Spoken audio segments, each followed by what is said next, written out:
The rumble of thunder awakened Valentina Semyonovna. The woman opened her eyes as raindrops began to tap against the windowpane. A May storm, she thought. The last month of spring had been dry and hot, so the rain was a welcome relief. Valentina Semyonovna drew back the curtains to enjoy the sight of the rain washing the dust off the fresh, young leaves. Heavy gray clouds hung over the courtyard of the building where she had lived for over a year. She looked down and saw a large black car parked below, with 3 men standing nearby. 2 of them were dressed entirely in black, while the third, standing a bit apart, wore jeans and a white sweater. The man was gazing up at the windows of the apartment building as if searching for someone. Suddenly, the doorbell rang. Valentina Semyonovna hurried to the entrance, but Katya reached it first. A mother of many children, Katya was already awake and preparing breakfast for her large family. "Aunt Katya!" came the voice of neighbor's boy Petka. "Some men are here for Grandma Valia. Come quickly, they have a big car, and they gave me 100 rubles. Wait, who is here?" "What men?" Katya interrupted. "I don't know," Petka replied. "They just asked for Grandma Valia and gave me 100 rubles. He showed the woman the 100-ruble bill. Valentina Semyonovna looked at Petka in surprise. She hadn't been expecting anyone and was certain no one was looking for her. Katya turned to the older woman and asked, "Do you understand what's going on?" "Not at all, Katya," Valentina Semyonovna replied. "But there really is a car outside, and some strangers are standing near it. Stay here, I'll go see what's happening," Katya said decisively, slipping on her shoes and throwing a light jacket over her housecoat. She left the apartment, closing the door behind her, and headed down the stairs with Petka following. Valia was born in a small Ural town to an ordinary family. Her childhood was much like that of her peers. Most of the men in the town worked at the metallurgical plant, the largest enterprise around. Valia's father, Semyon Petrovich, was one of them. Semyon married Natalia Ivanovna, Valia's mother, soon after returning from military service. They had loved each other since school and dreamed of a large, happy family. However, after Valia's birth, Natalia could not have more children, much to Semyon's disappointment, as he longed for sons. His frustration sometimes erupted into arguments. Semyon would drink and shout throughout the house. "You're useless, a waste of space. What good is this daughter to me? She's just as worthless as you are." Natalia had no education and worked at the post office. Her duties at home involved caring for her daughter and husband. When Semyon was in one of his moods, she would try to calm him down by offering him another bottle of vodka from her hidden stash. She always kept a bottle handy to prevent him from causing trouble. Semyon would drink until he passed out, allowing Natalia and Valia to retire peacefully to Valia's room. Valia's school performance was average, but Natalia always encouraged her to pursue a vocation. "You can't survive without a profession these days, dear," Natalia would say. "You could become a hairdresser, a cook, or even a seamstress, but you must learn a trade." Natalia hoped Valia would be her support in old age, as she was their only child. Semyon's work was tough and hazardous. No one knew how long he would last, given his health issues and drinking. Then, at 16, Valia became pregnant. She managed to hide her condition for several months, but when her belly became noticeably round, she had to confess to her mother.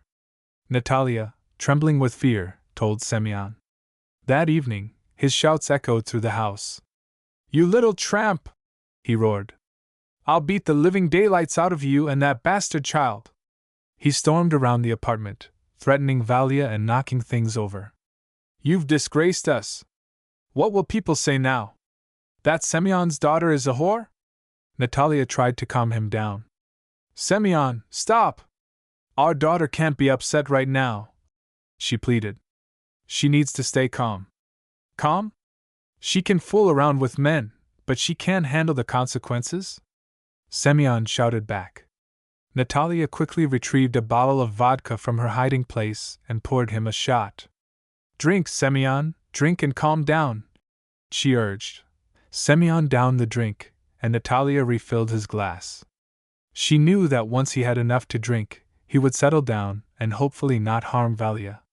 The next day, Natalia took Valia to the doctor, who refused to perform an abortion due to the advanced stage of the pregnancy. The doctor registered Valia and instructed her to undergo tests and analyses. When asked about the father, Valia claimed he was a stranger who had left town. The doctor, realizing she wouldn't get any more information, sent them away with instructions to return in a week. Valia's parents were beside themselves with worry, while Valia seemed to lose touch with reality.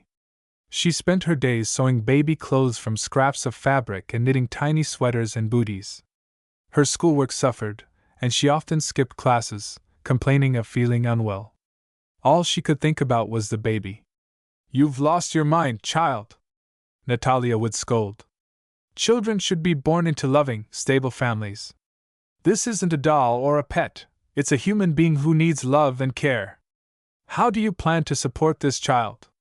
"Everything will be fine, Mama," Valia would reply, her mind focused solely on her unborn baby. Valia went into labor much earlier than expected. She gave birth to a boy in her 8th month. Her parents waited anxiously at the hospital, hoping for good news.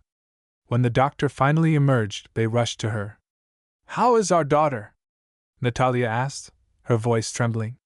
"She has given birth," the doctor began, but Semyon interrupted, pulling the doctor aside. "I need to speak with you urgently," he insisted. His expression was so stern that the doctor complied without argument. Natalia started to follow them but was stopped by her husband. "Wait here," he ordered. "I'll be back soon." Confused and angry, Natalia waited in the reception area, wondering what was happening. When Semyon finally returned, he delivered the news bluntly. "The baby was born sick and premature. The doctor says it might not survive." "What do you mean, it might not survive?" Natalia cried. "It means it could die," Semyon snapped. "Now let's go home. There's nothing more we can do here." Back home, Semyon sat in the kitchen with a bottle of vodka, barely speaking to his wife. The next day, after work, they returned to the hospital, hoping for better news. Semyon left Natalia in the waiting area and went to speak with the doctor alone. When he returned, his face was dark with anger. "The baby is dead," he said flatly. Natalia stared at him in disbelief, unable to comprehend the news. Semyon grabbed her arm and pulled her out of the hospital, eager to leave the place behind. There was an open bottle in the fridge at home. "Wait, Semyon, where's the death certificate? Will they give it to us?" Natalia Ivanovna suddenly asked. "They'll give it when we come to pick up our daughter. Let's go already." The man headed for the door, and Natalia Ivanovna hurried after him. At home, the woman let her tears flow freely. She felt sorry for the baby, sorry for her daughter, and sorry that she and her husband hadn't become grandparents. She knew that even though Semyon grumbled, complained, and always showed his dissatisfaction, deep down he loved Valia dearly and loved their grandson just as much. "We must bury the baby properly," Natalia Ivanovna thought. She worried about what her daughter was going through. Surely, they had already told her that her child hadn't survived. Tears streamed down her face, and it seemed like they would never end. "Pour me one, Sima. Let's drink to our late grandson." The woman placed another glass on the table. 2 days later, Valia's parents picked her up from the hospital. She was pale, thin, and exhausted. Valia didn't cry. She stood silently next to her parents, waiting for her belongings to be brought out. "Go get the certificate, Semyon," Natalia Ivanovna asked her husband. "And ask when they'll release the body for burial." "I know, I'll go now," the man snapped rudely. He left, and when he returned, he said, "Let's get out of here, quick." "What happened?" Natalia Ivanovna asked, taking the bag with her daughter's things from her husband. "Nothing. That's it," he said. "Let's go." "But what about the death certificate?" the woman persisted. "I got so angry at them, so furious. They don't want to release the body, they say it's not allowed." As they left the hospital, Semyon Petrovich strode down the sidewalk with wide steps. Valia and Natalia Ivanovna tried to keep up. "Why isn't it allowed?" "How should I know? Those are their rules. But they should give us the death certificate." The woman was confused. They did give it to me. Semyon Petrovich stopped and turned to his wife. They gave me the certificate.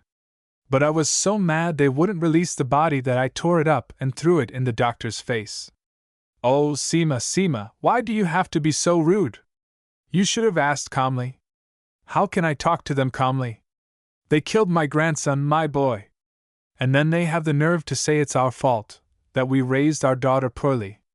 I just couldn't hold back. At home, Valia locked herself in her room and refused to come out, no matter how much her mother pleaded. In her mind, she could hear the cry of the baby she had given birth to. She heard it clearly, as if he were lying right beside her, crying. Valia barely managed to finish school. Now she was mocked. Her classmates treated her with disgust, avoiding her. Of course. Her peers were looking forward to the future, believing everything was going according to plan. Soon they would graduate, get jobs, and then build beautiful families, just like everyone else. But for Valia, everything was different. She had already been in a relationship with a man who didn't love her, and she felt nothing for him. No one knew who had gotten her pregnant, not even her parents. She had also learned what it meant to carry a child, though she never became a mother. On top of that, she had never been very sociable. Now she completely withdrew into herself, becoming like a dark shadow. Every time she came home from school, Valia caught the glances of the neighbors in the yard. Not all of them looked at her with contempt. Some women, walking with their strollers, would lower their eyes when they saw Valia.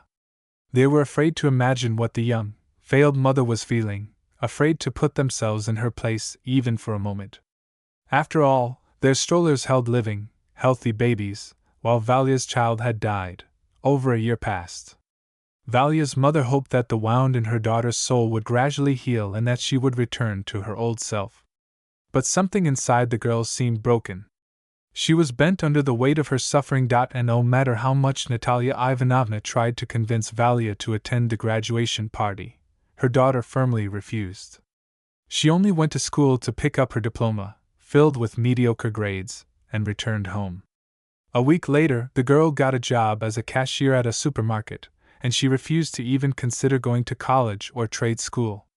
Her father now drank every evening. When he came home from work, he would sit at the kitchen table, demanding a bottle and a glass. Natalia Ivanovna didn't even notice how she automatically stopped by the store on her way home to make sure there was always something to drink. Otherwise, Semyon would send her out, no matter how late it was, to bring alcohol. Oh, Sima, what are you doing to yourself? Natalia Ivanovna lamented. You're not young anymore, you'll ruin your health. Shut up, you fool! Her husband barked. Vodka drowns my sins, they dissolve in it. Pour me another! His wife obediently filled the glass, knowing that otherwise, a fight was inevitable. 2 years passed. This Saturday evening was no different from the others. Semyon Petrovich was relaxing in the kitchen with a bottle of vodka. Natalia Ivanovna was cooking something by the stove. Valia would be back from work soon, and they needed to feed her. Sima, you should stop drinking, maybe go watch TV, Natalia Ivanovna said. Leave me alone, what's there to watch? Just soap operas and nonsense. You know, our daughter can't keep mourning the baby forever. It's time she got married. How long can she stay on our necks? She's not on your neck, she earns her own money. Natalia Ivanovna replied to her husband's grumbling. Earns. A woman needs a man, or she'll lose herself completely. Calm down, our daughter's been through so much, God forbid anyone else go through that. Don't you feel sorry for her? The woman put a lid on the pot and turned off the stove. Why should I feel sorry? All women are the same. Semyon Petrovich waved her off. Silly hens. The man downed his glass, winced slightly, and bit into a pickled cucumber. The sound of the door opening came from the hallway. A minute later, Valia entered the kitchen, accompanied by a young man. He looked about 5 years older than her. Dad, Mom, this is Vidya. We're going to live together, Valia announced, shocking her parents. Hello? The young man greeted them. Semyon and Natalia looked back and forth between Valia and Victor, surprised. They hadn't expected such a move from their daughter. Natalia Ivanovna had thought Valia wasn't seeing anyone and certainly wasn't planning to get married. When had she even had the time? Well, hello? Semyon Petrovich extended his hand to the young man. Come in, sit down at the table. Wife, set the table. And get another glass for our guest, we'll have a talk. The family sat down to eat. Natalia Ivanovna placed plates on the table, served pasta with cutlets, and sat down herself. Valia ate in silence, her eyes downcast. It seemed like she didn't care about anything happening around her. Let's drink to the introduction. The father raised his glass, and Victor joined him, downing his in one go. How long have you two been together? About a week, Dad, Valia said, poking at her plate with a fork. Quite a while. Semyon scratched his head and poured another drink. And you're already planning a wedding? No, we're not having a wedding, Valia replied. Why not? We decided there's no point in spending money and feeding a bunch of strangers at a wedding, Victor chimed in. No one gives decent gifts anyway, just dishes and bedding. So why bother inviting a crowd of useless people? Ha, you've already done the math, huh? Semyon snapped.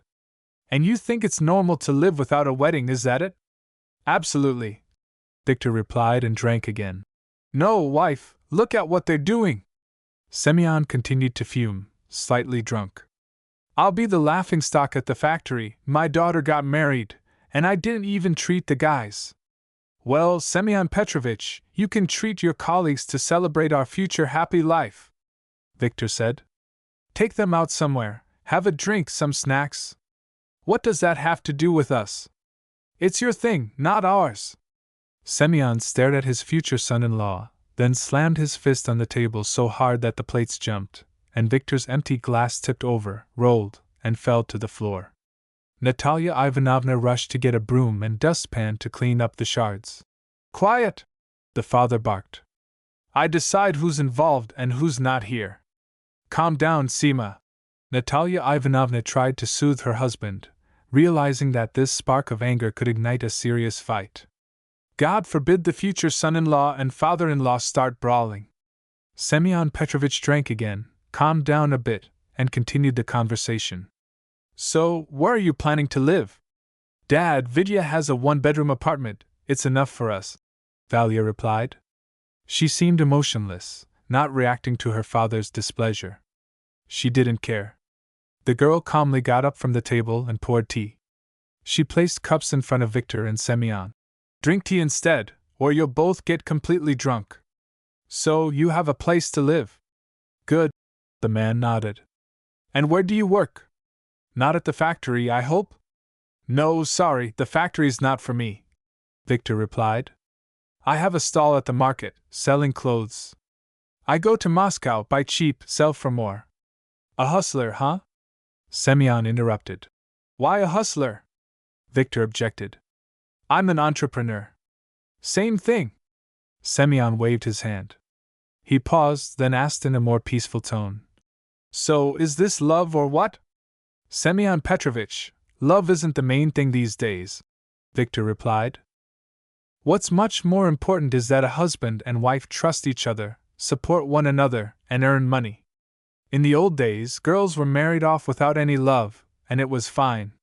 Families were strong, united, with good households and prosperity. Hey, don't mix things up. Semyon pointed his finger forward. Back then, parents chose grooms for their daughters, but where did you come from? We don't know anything about you, yet we're supposed to give our daughter away. Victor leaned back in his chair and smirked. Ask me anything, and I'll answer all your questions. Semyon Petrovich picked up the bottle. It was empty. Wife, bring more to drink. Where are you hiding it? He ordered Natalia Ivanovna. Maybe that's enough, Sima. You'll have a headache tomorrow, and you'll be running around with a hangover. The woman tried to reason with him. Quiet! Semyon barked. If I say bring it, bring it. He glared at his wife, and she hurried to the room to fetch the bottle she had hidden in the closet. It had been dark outside for a while. The clock hands were nearing midnight, but the gathering continued. Standing by the wall, Valentina watched as her father and Victor discussed her future. They didn't forget to take a drink now and then, Natalia Ivanovna grew worried, constantly offering snacks. Finally, her father, slurring his words, said, "Do whatever you want. Live your life. You seem like a smart guy, thinking things through." "Well, we'll have a small gathering at our place," Victor suggested. "Do it, we don't mind.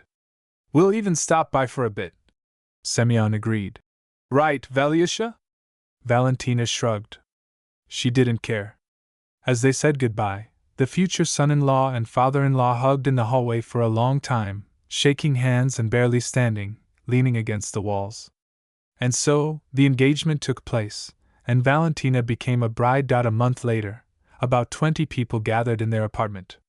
The table was filled with Semyon Petrovich's co-workers and the workshop foreman, who had connections at the registry office and helped speed up the marriage paperwork.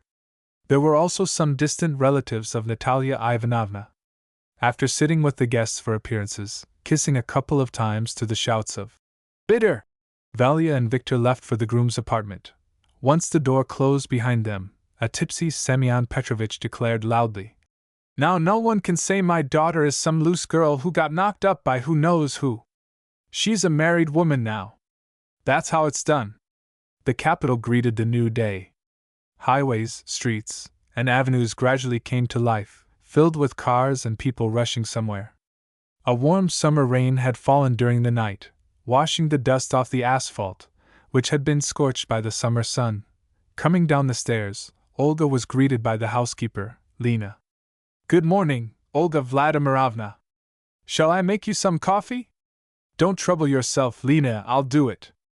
"Is Nikolai Alexandrovich still home?" "Yes, he's having breakfast in the dining room," the girl replied. "Good." Olga walked into the dining room, where her husband was finishing the serniki that Lena had lovingly prepared. The girl had been working for the Gavrilovs for 5 years now. She suited the family perfectly, kind, calm, very clean, and hard-working. She helped Olga keep the large mansion in order and sometimes kept her company, engaging in conversation and listening to her. The couple had long been convinced they hadn't made a mistake in hiring the village girl. She not only cooked wonderfully but also knew how to keep quiet, ensuring that what happened in the house stayed within the high brick fence. "Good morning, darling!" Olga kissed her husband on the cheek. "Are you leaving already?" "Yes, dear, I have a lot to do today," Nikolai replied, wiping his mouth with a napkin. "I have a meeting this morning, and then I'm heading to the department." "Will you be back late as usual?" Olga asked sadly. "I'll try not to stay too long." The man got up from the table, hugged his wife, kissed her, and headed for the door. "Bye, don't miss me too much." She watched from the window as her husband's black jeep drove out through the gates. Olga made herself some coffee and called for the housekeeper. "Lena, do you have a lot to do today?" she asked. "The usual, Olga Vladimirovna." "Well, I have the whole day free. How about we go to the mall?" Lena sighed almost imperceptibly. "The mall again?" For the past 2 years, Olga had been going there constantly. She didn't need new clothes. Instead, she would sit at a small cafe table for hours, watching the children brought there by their parents to play. Olga and Nikolai had been in love since their student days. After graduating, they married, thanks to the support of Nikolai's parents. His career had skyrocketed.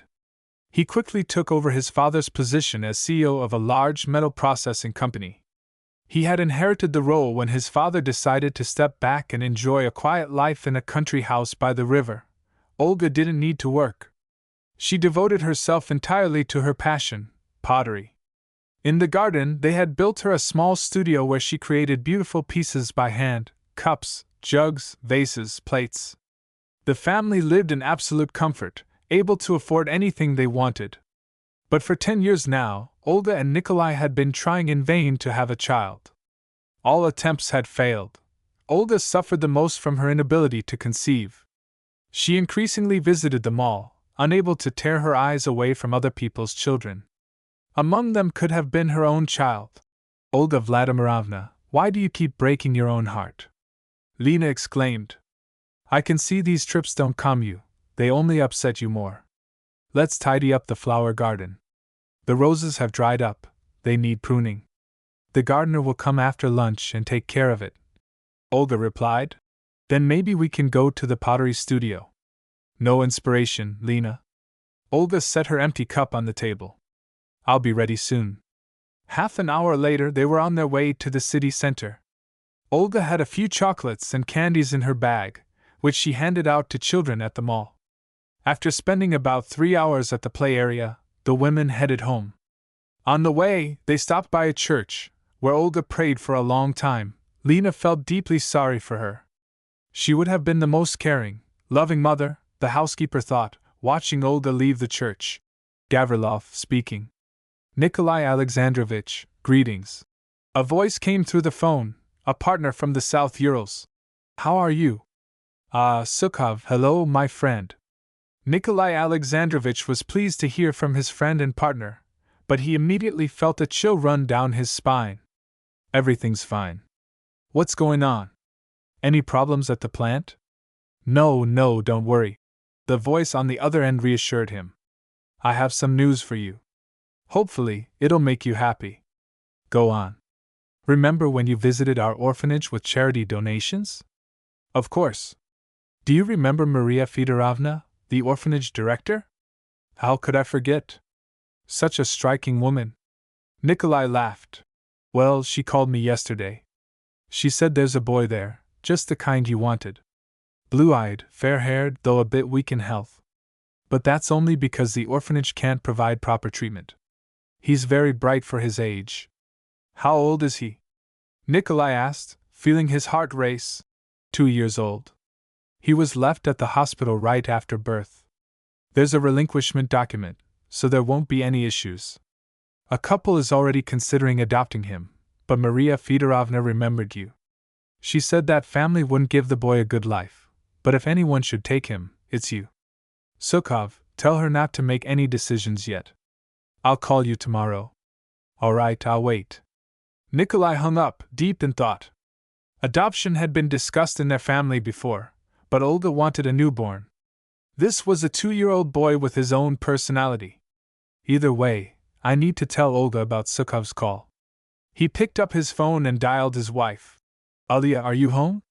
I'm on my way back from the city. I'll be there in half an hour. Why? We need to talk. I'm heading home. Did something happen, Kolya? Olga asked anxiously. No, dear. We'll talk at home. He hung up, locked his documents in the safe, and left the office. I won't be in today. Cancel all my meetings. Understood, Nikolai Alexandrovich. The secretary replied. When her husband pulled up to the house, Olga came out to meet him. He almost never left work in the middle of the day. She could sense something had happened, something he couldn't discuss over the phone. Kolya, you've made me worry, she said, hugging him. Is something wrong at work? Why are you back so suddenly? I have some news we need to discuss urgently. Nikolai replied. Sukhov called. And? Problems in the South Urals? No, everything's fine there. He called about something else.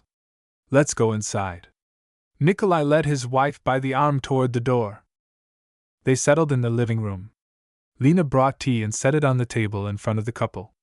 Olga watched Nikolai intently, waiting for news. Tell me, have you given up on the idea of adopting a child? He asked quietly, looking at his wife. Kolya, you came home in the middle of the workday to ask me this? Olga's eyes showed confusion, bewilderment, and surprise. We could have talked about this tonight.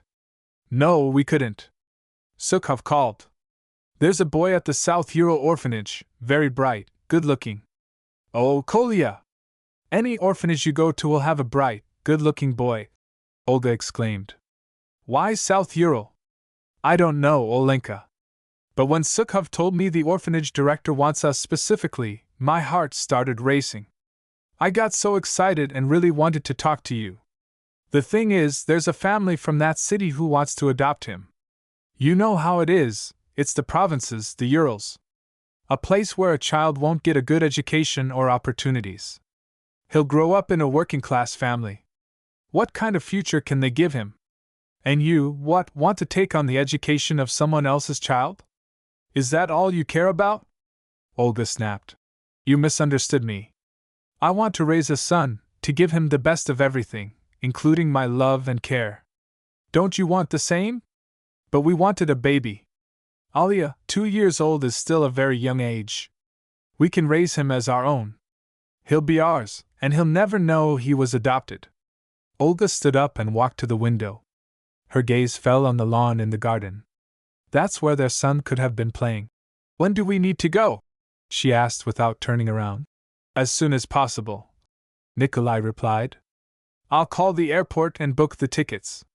The next morning, they set off to meet the boy who might become their son. In the office of the orphanage director, Maria Fedorovna, sat an anxious Olga and Nikolai.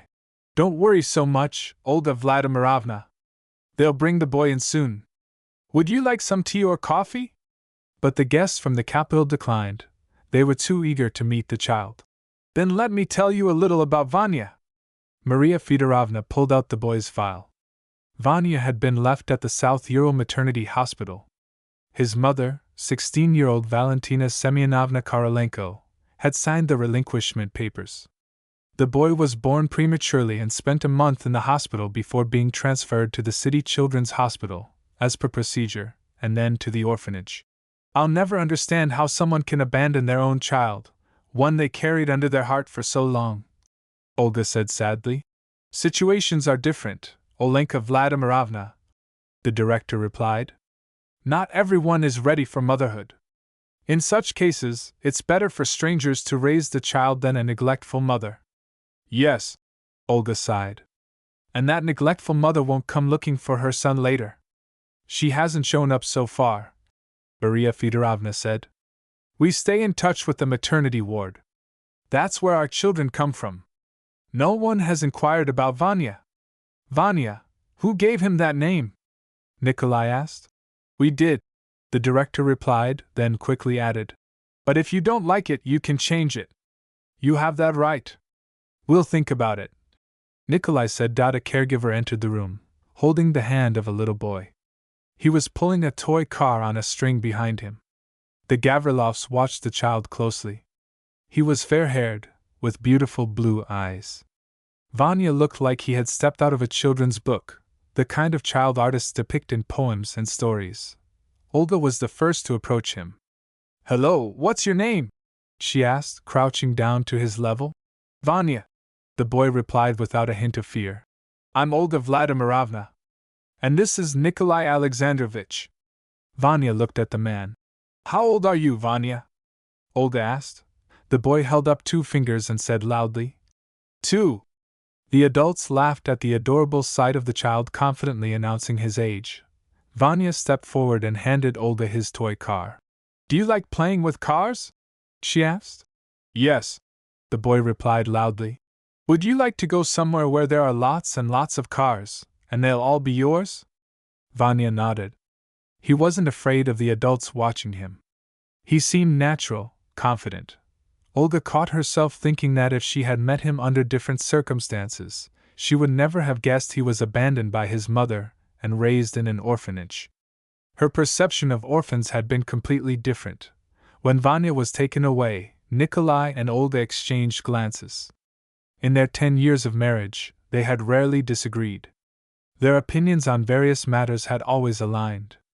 And they aligned now. Nikolai's eyes said, He's our boy. And Olga's gaze replied, We'll love him more than life itself. Back home, they began preparing to become Vanya's parents. Nikolai instructed the lawyers to gather and process all the paperwork, sorting out the legal details with the orphanage. Meanwhile, Olga was nearly driven mad by the anticipation of finally having a son. Lena, clean up the bedroom next to ours today. Tell the guard to remove all the furniture. We'll buy everything new. Clean it thoroughly, open the windows. We need to renovate quickly. This will be Vanya's room. Of course, Olga Vladimirovna, I'll take care of it. We need to find a good renovation team. Olga muttered, already preoccupied. The next day, workers were busy in the nursery, while Olga met with one of the capital's top interior designers in the living room. The young man in a stylish jacket and a ponytail presented possible designs on paper. Olga had called him the day before, asking for a quick design and decoration of the nursery. He had worked all night and now proudly, though nervously, showed the options to his client.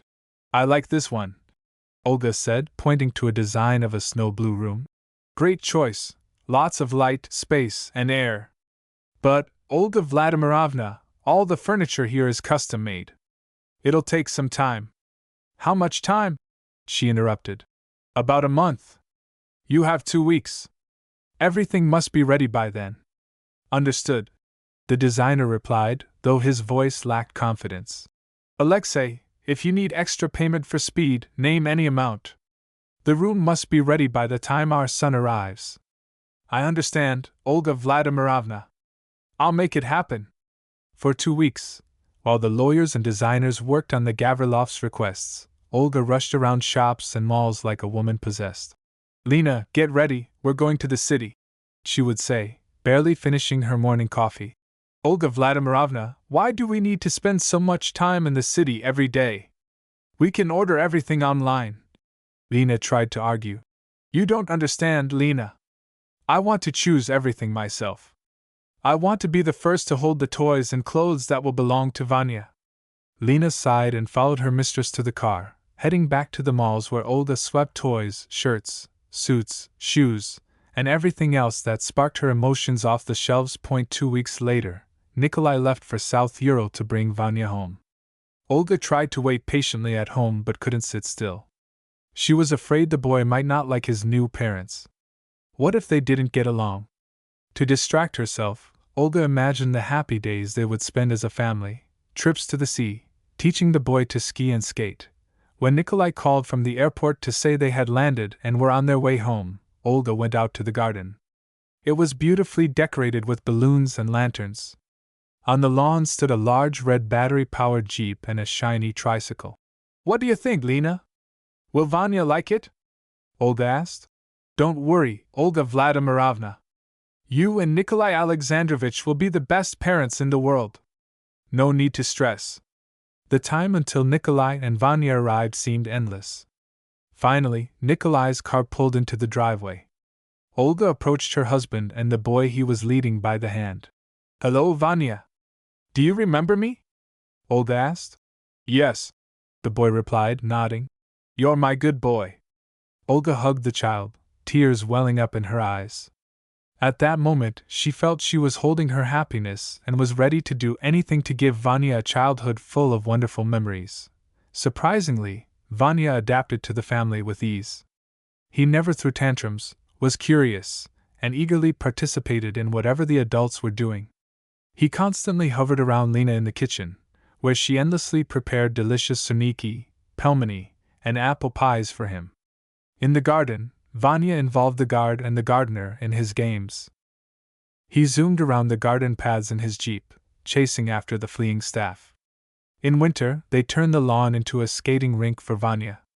Nikolai and Olga taught the boy to skate, and afterward, they all drank hot tea with delicious almond cookies. The couple was happy. They had found what was missing in their lives. When Vanya called Nikolai Dad, the man didn't even try to hide his tears of joy. He picked the boy up and ran around the garden, repeating, "Say it again, what did you call me?" 3 years passed.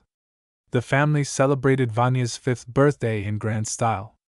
They invited the children of friends and business partners. A cheerful picnic was set up in the garden, lavishly decorated with balloons.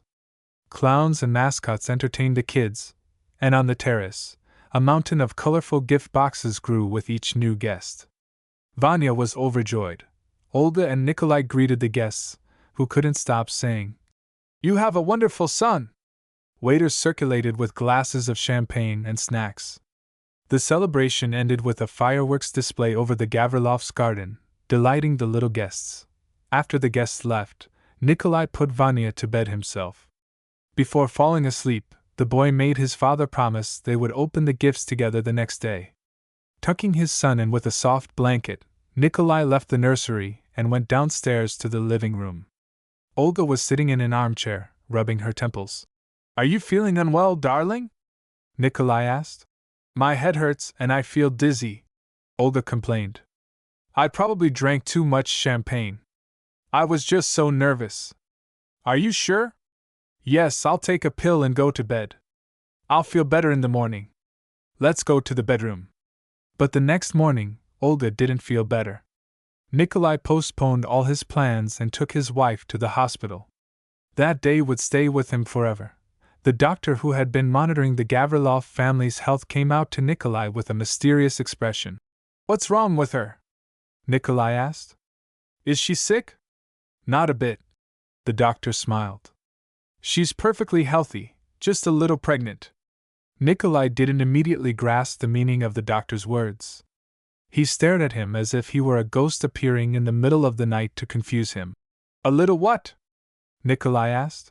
Nikolai Alexandrovich, I've been taking care of your family for many years, just as I did for your respected father. I can tell you with complete confidence that your dreams of having a child are coming true. Olga Vladimirovna is pregnant, about 5 to 6 weeks along, but will need to do more tests. Olga came out of the doctor's office and walked up to her husband, looking into his eyes. Darling! The Lord has rewarded us for giving Vanya a happy family. Now he'll have a little brother or sister. 8 months later, the Gavrilovs welcomed a daughter, whom they named Veronica. When Valentina married Victor, she didn't expect much. She didn't love him, but he wasn't unpleasant to her. The young man had a small business, a stall at the clothing market, a modest apartment, and was reasonably attractive. Valia was tired of seeing her drunk father every day, spouting nonsense, arguing, and causing constant stress for her and her mother. She was also tired of seeing the pity in her mother's eyes. Valia needed to start a new life, to learn to live independently. And then Victor came along. The young man was a regular customer at the supermarket where Valia worked. He had immediately taken a liking to the new girl at the checkout. Victor tried hard to get her attention, complimenting her. One day, he invited her to go for a walk after the store closed. Surprisingly, Valia agreed. During the walk, Victor kept talking, while Valia remained mostly silent, occasionally throwing in a short reply. To her own surprise, she noticed that Victor was quite funny, the kind of person people called a joker, or a walking anecdote. They started seeing each other occasionally. Mostly, Victor would walk Valia home after work. Sometimes he would disappear for a few days or even a week, off to buy merchandise, Valia thought, and then reappear, walking her home again. One day, as they said goodbye at her building's entrance, Victor said, I feel really comfortable with you. Let's live together. Together? Like brother and sister? Like neighbors? Or maybe like husband and wife? Valia asked sarcastically. Which option do you prefer? Why are you like this? You know what I mean, Victor replied, seemingly offended that his words weren't taken seriously. All right, don't be mad, Valia said. Soon, they stood before Valia's parents and announced their intention to start a new family. A month later, they got married. At first, life with Victor even brought Valia some joy. Her husband was fun, and they were always out and about, going to the movies, cafes, or heading out into nature. The months flew by quickly. Valia quit her job at the supermarket and started working at Victor's market stall. Why pay a salesperson when you can sell the clothes yourself? You won't cheat me out of money, Victor convinced her. Valia gave in to his persuasion but regretted it by the first winter. The harsh Eurofrosts forced her to bundle up in layers of clothing, scarves, and shawls to keep from freezing while standing in the stall all day. Just wait a bit. We'll save up and rent a space in the mall, Victor assured her. But to Valia, it felt like winter would never end, and the money would never add up. To keep warm in the cold, she started drinking. Here, this'll warm you up. A neighboring stall owner, who sold lingerie, once handed her a flask of vodka. Take a sip. You'll feel warm all over. Soon, Valia was bringing her own flask to work. One day, coming home after work, Valia found Victor in the kitchen. On the table was only a bottle of vodka and a glass. Vidya, why aren't you having a snack with it? Valia asked, her words slightly slurred. You can't drink without a snack, it's not good. She opened the fridge, took out some sausage, and put it in front of her husband. You must be hungry. You never heat anything up for yourself. A pot of soup appeared on the stove. Oh, what's the occasion, husband? What are we celebrating? Victor looked up at her with a clouded gaze and slammed his fist on the table. Valia jumped in surprise. What's wrong? She asked, frightened. You're a lying, nasty girl. Victor stood up, his expression threatening and furious. What, Vitya, what? Valia backed away. You've been deceiving me all this time. Victor was getting worked up, and a fight was clearly brewing. I thought you were modest, quiet, a normal woman. But it turns out you've been running around with men since school. And not just running around, you even had a baby from who knows who. You're trash. A sharp slap across the face instantly sobered Valia. She clutched her burning cheek, looking at her husband in fear. The fear turned to hurt, and tears streamed down her face. Valia locked herself in the bathroom and cried for an hour. When she came out, Victor was asleep at the kitchen table, his head resting on his arms. The young woman didn't understand what she had done wrong or what had happened. Was it her fault that her child had died? Lately, Valia had been thinking more and more about the baby. She felt like she could hear his voice, his laughter. Sometimes, the boy even appeared in her dreams, calling out, Mama!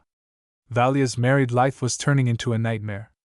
After hearing gossip from acquaintances and neighbors, Victor began treating her poorly. Everyone who found out who his wife was felt it was their duty to open his eyes to the truth about Valentina. They said she wasn't as good or decent as he thought. After all, she had gone to school pregnant, and after more than a year with Victor, she still hadn't given him a child. The rumors and gossip fueled the fire in Victor's heart, wounding his pride that he started drinking more often. One evening, Valia sat down across from him at the table and set out another glass. Pour me one. We need to talk once and for all, she said in a quiet but firm voice. Victor looked at her carefully, then poured her a drink. Go on if you must. What happened to me in school shouldn't affect our lives. That chapter is closed, and the past is behind us. If you're disgusted living with me, I'll leave. Why didn't you tell me about it yourself? What was there to tell? That I had a baby, and he died in the hospital? Tell me, did you need to know that? Would it have changed anything? A lot, Valia, Victor shouted. A lot would have changed. At least I wouldn't look like an idiot in front of everyone. Everyone knew, the whole town, and I was the only one in the dark. Why did you do this to me? I didn't think it would matter to you. I thought you married me, not the gossip you're now listening to. I won't apologize to you. I didn't do anything wrong. Life just gave me a lesson, and I learned from it. What do you say now? Should I leave? Victor drank again and poured Valia a glass. A single tear rolled down his cheek, large and heavy. Valentina felt sorry for her husband. She got up from the table, walked over to him, and hugged him from behind. That evening, a serious fight didn't happen, but their married life began to fall apart. Victor started drinking heavily, completely neglecting the market stall. He stopped restocking, and their income dwindled month by month.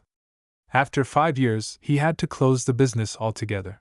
For another year, Valentina and Victor drank almost every day.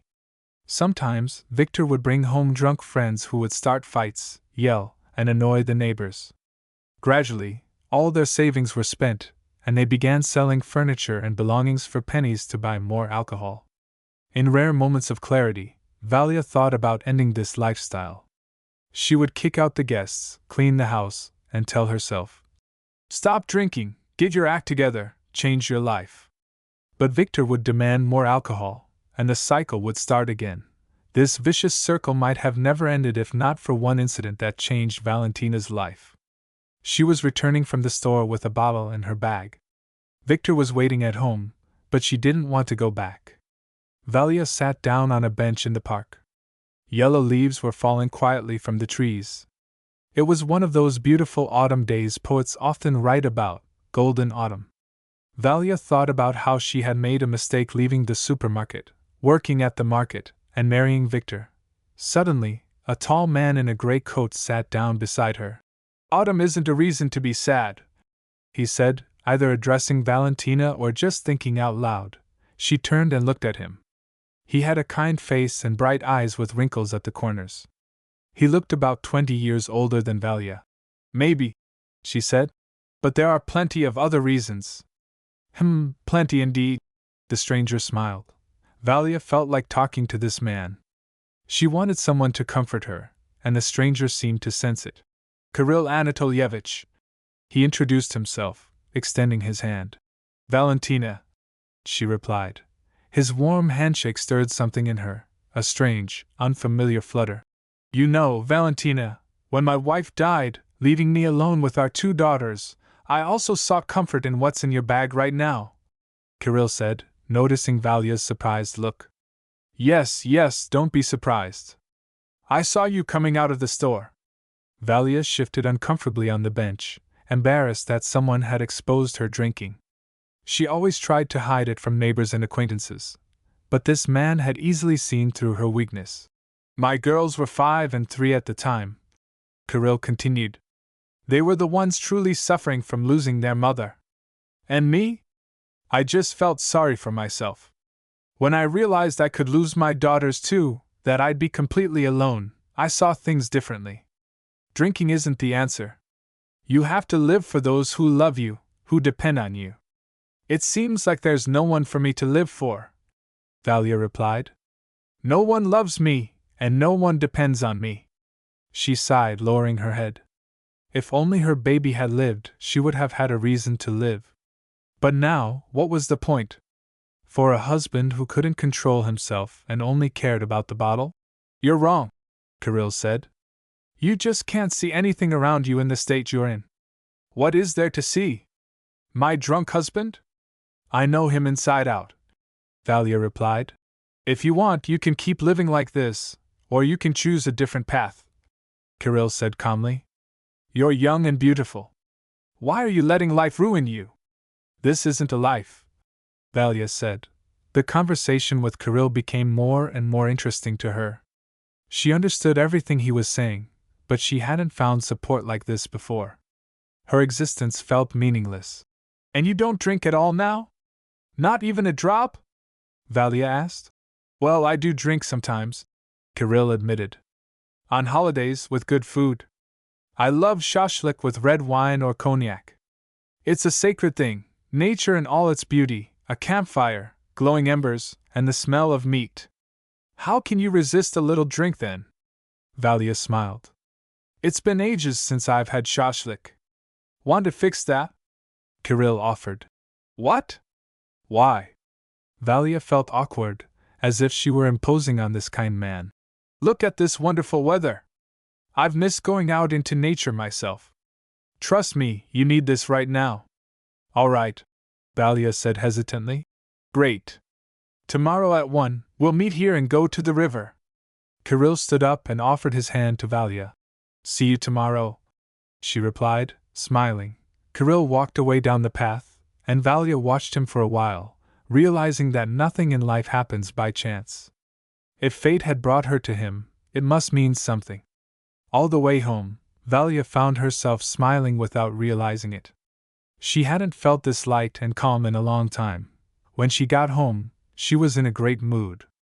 Even Victor, drunk and disheveled in a torn t-shirt and worn-out pants, couldn't ruin it.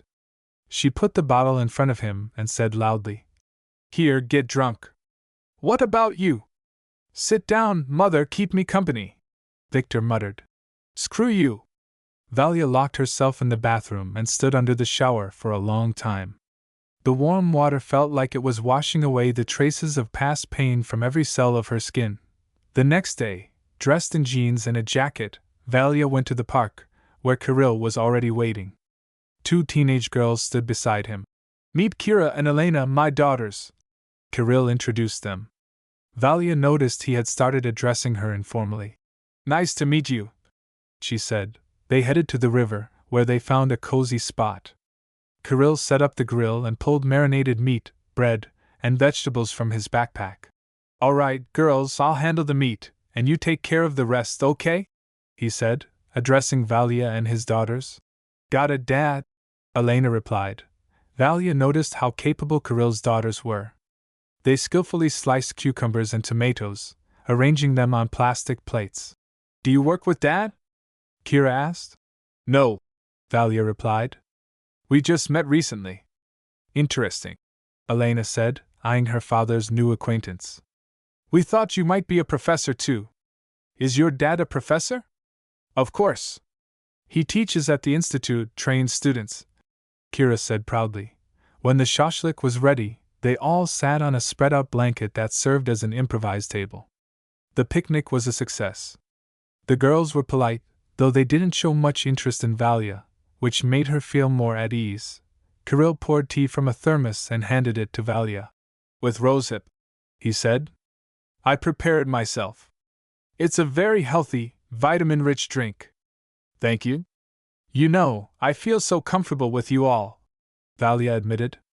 It's like I've known you for 100 years. I'm glad, Kirill said, smiling. Valia returned home when it was almost dark. Where were you? Did you bring anything to drink? Victor asked grumpily. Go get it yourself if you need it. I'm going to bed. Valia closed the bedroom door. She could hear Victor grumbling for a while, and then the front door slammed. The next day, Valia went to the supermarket where she used to work as a cashier. They hired her again, and a month later, on her way home, she saw Kirill waiting near the store. Hello, Valia, he said. Hello, Kirill Anatolyevich, she smiled. What are you doing here? Actually, I'm waiting for you. For me? Why? I want to talk to you. They walked along the path in silence. Suddenly, Kirill stopped and began to speak. He talked about how he wasn't young anymore, how he never thought another woman would come into his life. He mentioned his daughters, who needed a woman's care, and then fell silent. After a moment, he said, Valia, I've been offered a good position at a university in Chelyabinsk. They're giving me a spacious apartment. Come with us. What do you mean? Valia asked, confused. Just come. I'm not asking for anything. Just be by my side. Be my companion for the rest of my life. Kirill looked at her with hope in his eyes. But, Valia tried to object, but Kirill gently placed his hand over her mouth. Don't say anything. You have a week, Kirill said, handing her a business card. Here's my number. If you decide to accept my offer, I'll be very happy. Truly happy. Now let me walk you home. It's late and dark. They walked to Valentina's building in silence. Valia didn't need words. She already knew she wanted to be close to this mature, intelligent, and wise man. A week later, she left with Kirill Anatolyevich and his daughters for the regional capital, taking only one bag of belongings and leaving behind Victor, who was drowning in vodka. In the Gavrilov mansion, a festive mood filled the air. 20 years had passed since Olga and Nikolai had brought Vanya into their lives. Over the years, the couple never regretted adopting the boy. They decided not to reveal the truth about his birth, loving him with all their hearts. Vanya, in turn, adored his parents and his younger sister, Veronica, who was inseparable from him. When Nika was little, Vanya spent hours playing with her. The 5-year age difference made him feel wise and authoritative, so he always took care of her, reading her books, teaching her to build snowmen, and walking her in the garden. Nika idolized her brother, eagerly waiting for him to come home from school and dragging his heavy backpack to the living room. Olga and Nikolai were overjoyed watching their children grow up together. I can't imagine how we would have lived without Vanya and Nika, Olga often said. As children, the siblings were mischievous, often driving the housekeeper, Lena, to despair. She knew all their secrets, but there was an agreement: if their antics went too far, she would tell their parents. So, Vanya always kept their games in check, never letting Nika run on the stairs, go outside alone, or enter their mother's pottery studio unsupervised. Now, Nika was finishing high school, while Vanya was studying abroad. Today, he was supposed to return home for the holidays. To celebrate, Lena was preparing a lavish lunch and Vanya's favorite pie. Despite the distance, the siblings talked almost daily over video calls. Nika couldn't sit still, pacing around the kitchen. When is he coming? Be patient. Nikolai Alexandrovich has already sent the driver to pick him up from the airport. They'll be here soon. Why don't you set the table with the holiday dishes? Lena suggested, trying to distract her. When the car pulled into the driveway, Nika rushed to meet her brother. Vanya! She exclaimed, throwing her arms around his neck. I'm so happy! Calm down, you maniac! Vanya laughed. Olga and Nikolai followed Nika onto the terrace, their spirits high. So, how was the flight, our international son? Nikolai asked, hugging Vanya. Everything went well, Dad. Vanya replied, kissing his mother. They all went inside, settling into the cozy living room. Olga and Nikolai couldn't stop admiring their son. Look how grown up he is, Olga said proudly. What did you expect? For him to keep kicking a ball around the yard and sneaking candy from Lena's kitchen? Nikolai joked. Vanya, what did you bring me? Nika asked, sitting next to her brother. Wait and see, Vanya said, reaching for his backpack. Here, these are really cool, the latest model. They're not even available in Russia yet. He handed Nika a box of wireless headphones, and she squealed with delight. Olga Vladimirovna, lunch is ready. I've set the table in the dining room, Lena announced. Everyone, please come to the table, Olga invited. The family spent the day together, enjoying each other's company. The house was filled with laughter, joy, and warmth. Watching her grown children, Olga felt truly happy. The only shadow over her happiness was Nikolai's declining health. That night, Olga woke up to Nikolai groaning in pain. Sure, darling, I'll get you a pill, Olga said, getting out of bed. No, I've already taken one. It's not helping, Nikolai replied, breathing heavily. What should we do? Olga grabbed her phone and called an ambulance.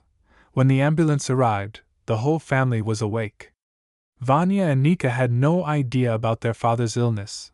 Their parents had kept it from them to avoid worrying them. Nikolai was taken to the hospital, and Olga went with him. No one slept that night. Lena, in her robe and a colorful shawl, made coffee for the kids. Lena, did you know? Vanya asked. About Dad being sick? I did, my dear. But I was strictly forbidden to say anything. She placed cups of aromatic coffee in front of them. Let's hope for the best. Nika, we need to go to the hospital, Vanya said decisively. Now? As soon as the reception opens. Vanya finished his coffee and stood up. I'll take a shower and get ready. Can I come with you? Of course. In the hospital corridor, Olga sat staring at a blinking. Do not enter. Sign. Mom, how's Dad? Nika asked, hugging her mother. Not good, sweetheart. But we'll hope for the best. Mom, where's the doctor? I want to talk to him, Vanya said calmly. Olga pointed down the hallway, and Vanya walked decisively to the doctor's office. Hello, I'm Ivan Gavrilov, the son of your patient, Nikolai Gavrilov. Vanya introduced himself. Have a seat, young man, the doctor said. We've just received the test results.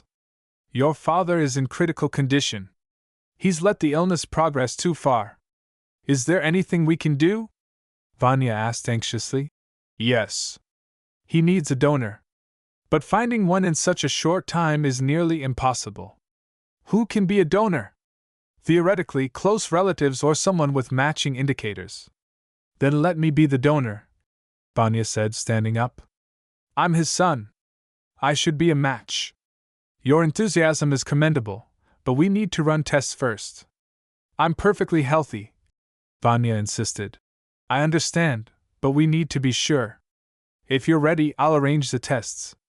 You'll need to stay in the hospital. Of course, I'm ready, Vanya said, leaving the office. He returned to his mother and sister. Mom, Dad needs a donor. The most likely matches are blood relatives. Finding another donor could take too long. I told them I'm ready for the operation. Olga looked at her son with tear-filled eyes. No, son, it's pointless, she said quietly. It won't work. Why not? I want to help Dad. I'm young, healthy, I'll recover quickly. For him, this is a matter of life and death. Stop and listen to me, Olga said firmly, wiping her tears. You can't be a donor for your father. You're not his biological son. Vanya stood stunned, as if a bucket of cold water had been poured over him. He could never have imagined his mother saying such words. What are you saying, Mom? Nika asked, frightened. Are you okay? Should we call a doctor? It's true, children. I'll explain everything at home. It seems the time has come. Olga sat silently on the chair, swaying back and forth, lost in thought. Vanya slowly walked down the corridor, needing fresh air. His head spun from the words that had divided his life into before and after. They say a person can't suffer forever.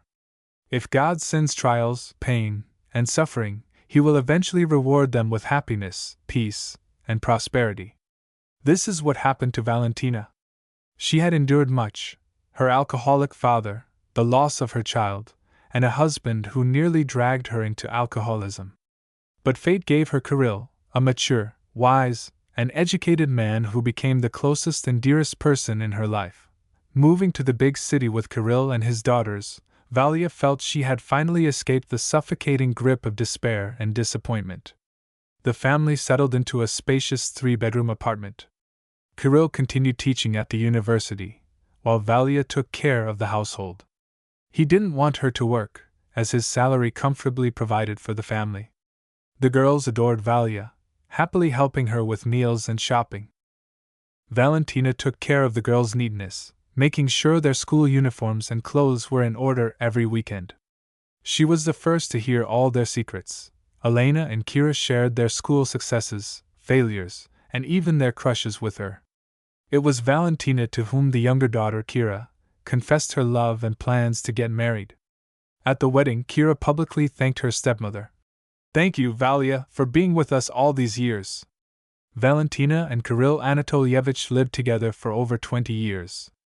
These were the best years of Valentina's difficult life. Kirill had long been due for retirement, but he couldn't imagine life without his students. How can I just sit at home and not work? He would say to Valia. I'd go crazy, turn into one of those old men sitting on benches with their wives in the yard. Why, Kirill? Valia would argue.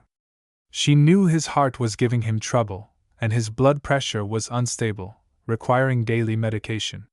You could find a hobby, travel around the country. There are so many beautiful places in Russia. Oh, come on, Valentina. My students are everything to me. They make me feel alive and needed. Kirill Anatolyevich died at work. He suffered a heart attack during a lecture. Both daughters arrived the same day to arrange the funeral. After the memorial, Elena and Kira locked themselves in the kitchen.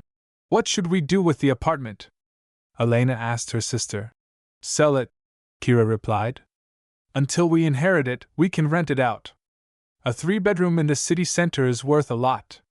But Valia lives here. Valia is nobody here, Kira snapped. Dad took her in once, but now he's gone. She can go back to where she came from. Elena silently smoked, then agreed. You're probably right. The next day, they packed Valia's belongings into a bag and left it by the door, saying, You don't live here anymore. How can this be, girls? Where will I go? Valia asked, stunned. That's not our problem, Kira replied, slamming the door in the face of the woman who had once been like a mother to them. Valentina wandered the streets of the big city, carrying a large bag of belongings and a few crumpled bills in her coat pocket. Life buzzed around her, people hurried by, cars sped past, but inside she felt empty, as if life had left her. She bought a potato pie and coffee from a street vendor and sat on a park bench, staring blankly ahead. She didn't know how long she sat there. The coffee grew cold, and the pie remained untouched. As night fell, a voice broke through her thoughts. Ma'am, are you okay? Valentina looked up to see a large, shaggy dog sniffing her. For a moment, she wondered if she was in heaven or hell. Then a hand touched her shoulder. Can I help you? A woman's voice asked. Valentina saw a stranger holding the dog's leash. The woman sat beside her. What happened? Should I call an ambulance? All the emotions, all the grief bottled up inside Valentina, poured out in a flood of tears. She sobbed uncontrollably. The woman handed her a small bottle of water from her bag. When Valia finally calmed down, the stranger said, "My name is Katya. Come with me. It's late, and you can't stay here." She helped Valentina to her feet, and Valia obediently followed. Once again, God had sent Valentina a savior. Katya was deeply moved by Valentina's story and couldn't let her go. She had endured her own hardships, raising 4 children alone after her husband died when the youngest was just a month old. "Stay with us. There's room for everyone," Katya offered the next morning. At first, Valia resisted, but Katya persuaded her, saying she needed help with the kids and that Valentina could be like a grandmother to them. The 2 sons and 2 daughters turned out to be exceptionally bright and affectionate. Within a week, they announced to all their friends and neighbors that their grandmother had come to live with them. Valia baked pies, and the kids shared them with everyone in the yard. Soon, the whole building knew Valentina, greeting her warmly and inviting her to chat. Just when it seemed Valentina was doomed to loneliness after Kirill's death, she unexpectedly found a family, a daughter in Katya and 4 grandchildren. Valentina had been living with Katya for over a year when, one morning, a neighbor boy named Petka knocked on the door. Valia had slept unusually late, waking only to the sound of thunder. Learning that someone was looking for Valia, Katya went downstairs and found a well-dressed young man standing by a large black SUV, staring at the building. "Who are you?" Katya asked. "I'm looking for Valentina Semyonovna Kirilenko," the man replied. "Does she live here?" "Maybe." "Who are you, and what's this about?" Katya asked skeptically. "Of course. My name is Ivan Gavrilov. Based on the information I've gathered, there's a high probability that Valentina Semyonovna is my mother." Katya's eyebrows shot up. "As far as I know, Valentina doesn't have any children. If she lives here, let me talk to her. That's the only way we can find out the truth." Katya studied the man carefully. "Come with me," she said, leading him inside. Valentina was in the kitchen, boiling water for tea, when Katya and the young man entered. "Valia, I don't understand what's going on, but this man needs to talk to you," Katya said, looking confused. "Stay, Katya," Valia said. Katya sent the curious children to their room, closed the door, and sat down. Ivan remained silent, studying Valentina's face. She felt a strange dryness in her mouth, unable to speak. There was something familiar about the young man, but she couldn't place him. "Are you Valentina Kirilenko?" Ivan finally asked. "Yes. My name is Vanya, Ivan Gavrilov. For many years I've been searching for my mother, who left me at the hospital after I was born." Katya and Valentina exchanged surprised glances. What could they possibly do for this man? After a pause, Ivan continued his story. "I never would have known I was adopted if my mother hadn't told me in a moment of desperation when my father was dying. At first, I was furious and even left home, but over time, I calmed down and started searching for my birth mother. All I knew was that I was born in South Ural, to a 16-year-old girl who left me at the hospital. I've imagined 1,000 times what I'd say to her, how I'd condemn her, then thank her for giving me life. I've had a happy, prosperous life, the best parents, a sister I adore. But all my searches led nowhere. The trail ended at the hospital, where no one remembered the teenage girl. Then I got lucky. When you gave birth to me, a young cleaner overheard a conversation between the head doctor and my grandfather. He demanded to sign the relinquishment papers, saying, 'I'm the father, and my daughter is a minor. I have the right to decide for her.' The cleaner was so shocked by the grandfather's decision that she remembered it her whole life. The detectives I hired managed to track her down. She told them everything she knew, and that's how I found you. That's when I realized my birth mother didn't know I was alive. She didn't know I survived, that I wasn't the baby who died in the hospital." Ivan fell silent, tears streaming down his face. The women listened, their own tears falling. Valentina couldn't believe her father had been so cruel. He had been dead for years, and there was no one to confront. Her eyes, filled with both sorrow and joy, reflected the pain and happiness of learning her son was alive. She wanted to stand and hug him, but her body felt numb. Finally, Ivan swallowed hard and said firmly, I found you, Mom. Now we'll never be apart.